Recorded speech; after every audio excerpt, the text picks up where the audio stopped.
नीरज जी, सुरेश खंडेलवाल जी, निवेदन करूंगा एक बार मंच पर आ जाए। माननीय रामलाल जी, अच्छा।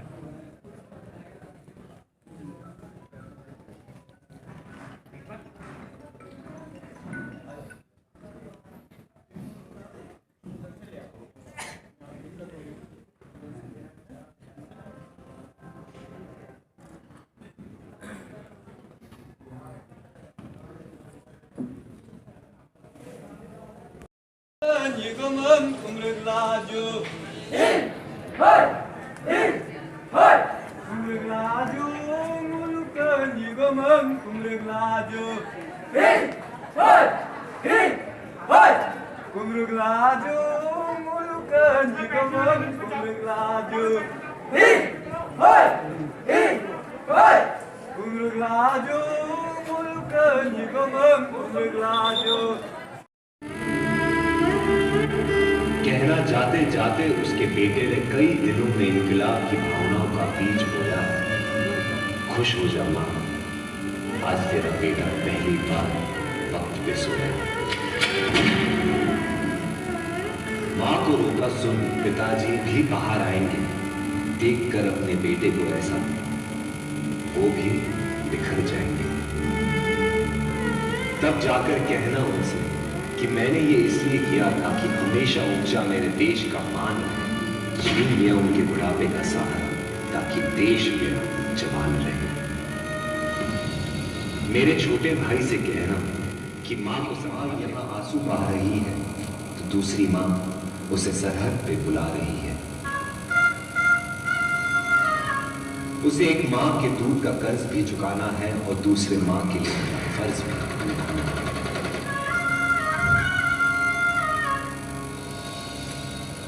मेरी बीवी सहमी सी बैठी हो।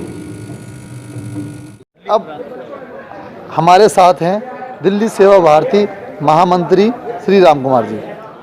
किस प्रकार से बच्चों के बीच में शिक्षा का उत्कर्ष किया जाए, उनको आगे बढ़ाया जाए, उसकी हमें जानकारी देंगे और किस प्रकार एक इनकी कार्यशैली है। आपका बहुत बहुत स्वागत है मेरी दिल्ली मिशन परिवार में। और सबसे पहले हम आपको गणतंत्र दिवस की बहुत बहुत शुभकामनाएं देते हैं।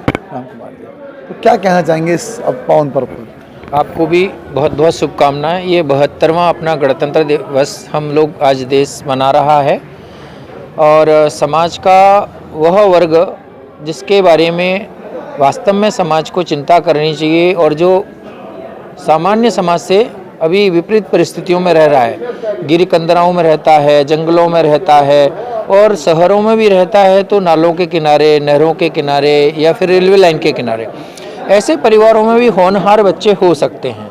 उन होनहार बच्चों की उंगली को पकड़ के लेकर आना और उनको निखारना, तराशना, शिक्षा देना और समाज में वह अपने उस परिवार को समाज में स्थापित करें वापस जाकर के।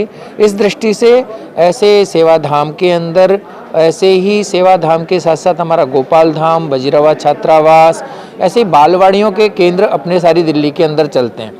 तो शिक्षा से वंचित जो समाज है, जो आर्थिक अभाव के कारण से गरीबी से गुजर रहा है, ऐसे होनहार बालक बालिकाओं को सेवा भारती ढूंढती है, तलाशती है, समाज के सहयोग से उनको दिशा देती है और उनके अंदर से एक नया रत्न निकल करके देश की, समाज की सेवा करे और अपने परिवार के लिए आगे बढ़ाने में मदद करे।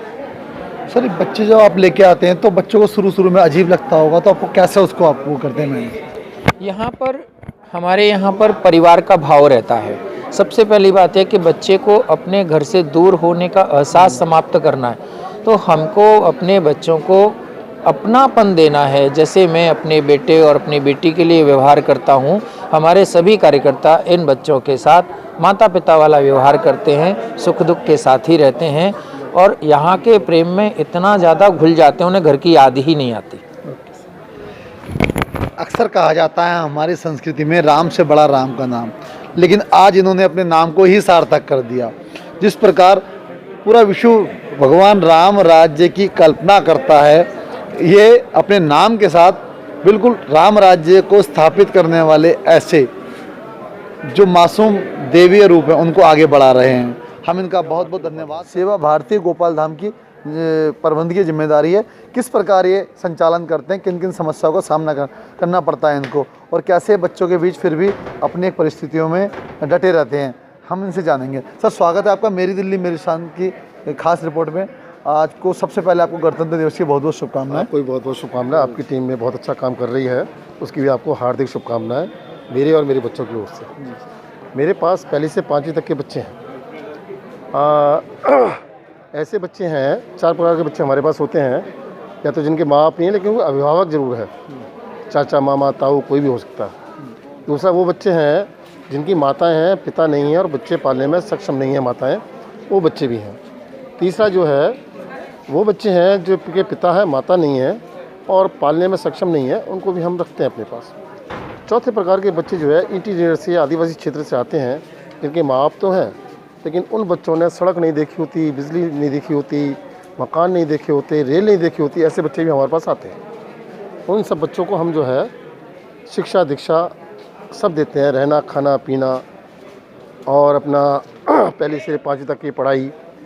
उसके अलावा छात्रावास भी देते हैं और हम सरकार से कुछ नहीं लेते, गवर्नमेंट से 1 रुपया भी नहीं लेते, समाज से लेते हैं, समाज को दे देते हैं।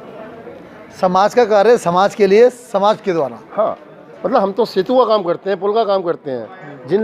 जिन मानवाओं के पास धन है उनसे एक हाथ से लेते हैं और जिनको आवश्यकता है उनको हम देते हैं। और यही हमारा सेवा भारतीय काम है कि हम जो है समाज के धनाढ्य परिवार से लें और जहाँ आवश्यकता है वहाँ हम उनको दें। कभी कभार कुछ समस्याएं भी आती होंगी आपके क्या? समस्याएं तो देखो जीवन काल में सबके होती हैं, पारिवारिक समस्याएं तो सबके साथ आती हैं।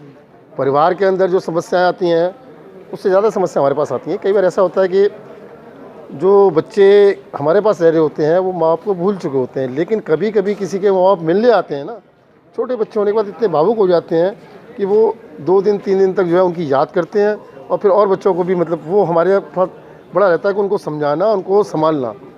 और छोटे जो बच्चे आते हैं जो अपने हाथ से कपड़े नहीं धो सकते, उनके हम कपड़े धुलवाते हैं। जो बच्चे बाल नहीं मतलब बना सकते उनके बाल बनवाते हैं। स्कूल भेजने का काम, जैसे एक घर की माँ बहन काम करती है ना, और परिवार के जो सदस्य काम करते हैं, लगभग वो सारे काम हम लोगों को करने पड़ते हैं। इन्होंने बताया किस प्रकार बच्चों के साथ मिलकर कार्य करते हैं और किस प्रकार के आगे आने वाले जो चुनौतियों को सामना करना होता है तो उनको करके और बच्चों को आगे बढ़ाते हैं। अब हम इस संस्था से जुड़े हुए और लोग, ऋचा खंडेलवाल जी हैं जो कि इस कार्यक्रम के अंदर जो इनके दादाजी थे उनकी स्मृति में ये कार्यक्रम किया गया है। हमें बताएंगे कैसा महसूस हो रहा है और कुछ उनकी स्मृतियाँ। आपका बहुत बहुत स्वागत है मेरी दिल्ली मेरी शान में। और सबसे पहले आपको गणतंत्र दिवस की शुभकामनाएं। और इस कार्यक्रम में इतना एक बढ़िया कार्यक्रम किया गया, शोभनीय कार्यक्रम किया गया, आपको बहुत बहुत उस कार्यक्रम की भी शुभकामनाएं। थैंक यू सो मच, बहुत बहुत धन्यवाद। और मेरी तरफ से सभी दर्शकों को गणतंत्र दिवस की बहुत बहुत शुभकामनाएं और आप सभी को भी। तो आज मेरे बाबा की जयनारायण, स्वर्गीय जयनारायण खंडेलवाल जी की पुण्य स्मृति में ये कार्यक्रम हुआ है। और मैं बहुत भाग्यशाली हूँ कि मैं इस वक्त दिल्ली में हूँ। हालांकि मैं बेंगलोर में रहती हूँ, तो इस वक्त मैं यहाँ हूँ और सभी परिवारजनों के बीच में हूँ। और एक प्रेरणा का स्रोत थे वो हमेशा से। और उनके, मैंने जैसा कि स्टेज पर भी यही बोला कि उनके जाने के समय जब 13 दिन होते हैं, तब उन दिनों मैं दिल्ली में थी। और उन्होंने जो जो काम किए हैं समाज के लिए, लोगों के लिए, एक जैसे कहते हैं आय का स्रोत क्रिएट करने के लिए, उन्होंने बहुत से लोगों के लिए उन्होंने गांव के गांव बसा दिए। उन्होंने बहुत से लोगों के लिए उनके लिए दुकानें बनाई, उनके लिए एक ऐसा संगठन क्रिएट किया जिससे कि आपस में लोग मिलजुल कर इतना एक दूसरे की सहायता करें, एक समाज क्रिएट किया।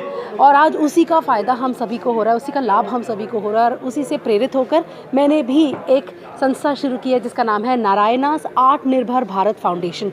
और मेरा सपना है कि मैं देश में आर्टिस्टिक कामों से, क्रिएटिविटी के बल पर, अब आप लोग भी जो कर रहे हो वो क्रिएटिव काम ही है, क्रिएटिविटी के बल पर लोगों के लिए मैं आय का स्रोत क्रिएट कर सकूं। एक जिसे कहते हैं पैरेलल एंटरटेनमेंट इंडस्ट्री, जिसमें ना कोई किसी का शोषण करे, ना ड्रग्स हो, ना गंदगी हो, और बिल्कुल क्लीन और एक इज़्ज़तदार तरीके से लोग अपना पेट भर सके और अपने परिवार का पालन पोषण कर सके अपने टैलेंट के बल पर, चाहे वो राइटिंग हो, चाहे फोटोग्राफी हो, चाहे वो पब्लिक स्पीकिंग हो, चाहे वो कैमरा हो, चाहे वो फोटोग्राफी जो भी हो, फिल्म मेकिंग हो। तो ये मेरा सपना है और आज मुझे बहुत आशीर्वाद मिला है सभी बड़ों का। So I am very excited, I am very happy to be here.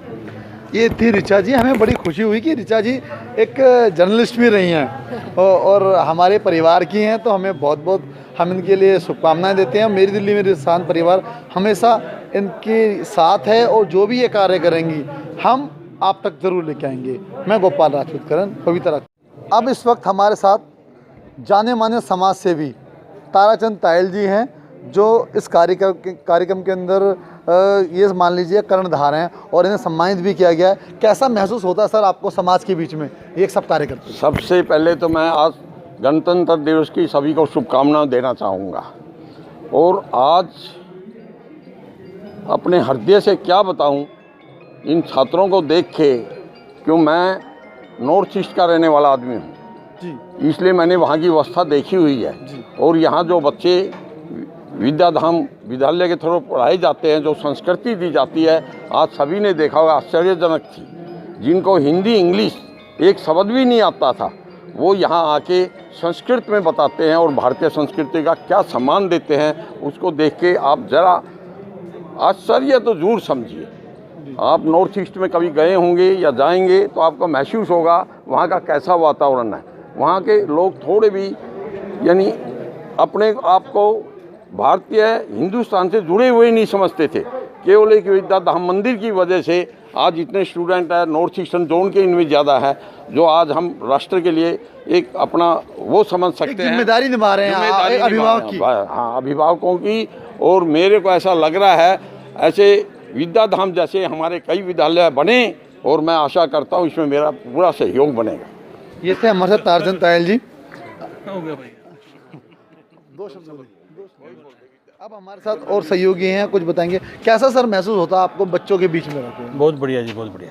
तो आप इतना सहयोग करते हैं, प्रेरणा कहाँ से मिलती है आपको? हमें अपने बड़े भाई ताराचंद जी से मिलती है जी। देखा आपने देखा ताराचंद जी से कितने लोग प्रभावित हैं। सर आप ताराचंद जी कह रहे हैं, दो शब्द क्या क्या हैं? बहुत बढ़िया आदमी जी, सबको ऐसी शिक्षा दें, सबको ऐसे बताएं आप।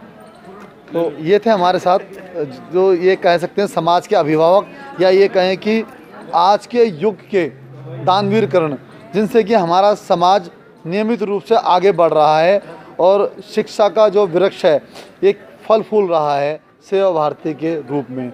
मेरी दिल्ली मेरे शान से गोपाल।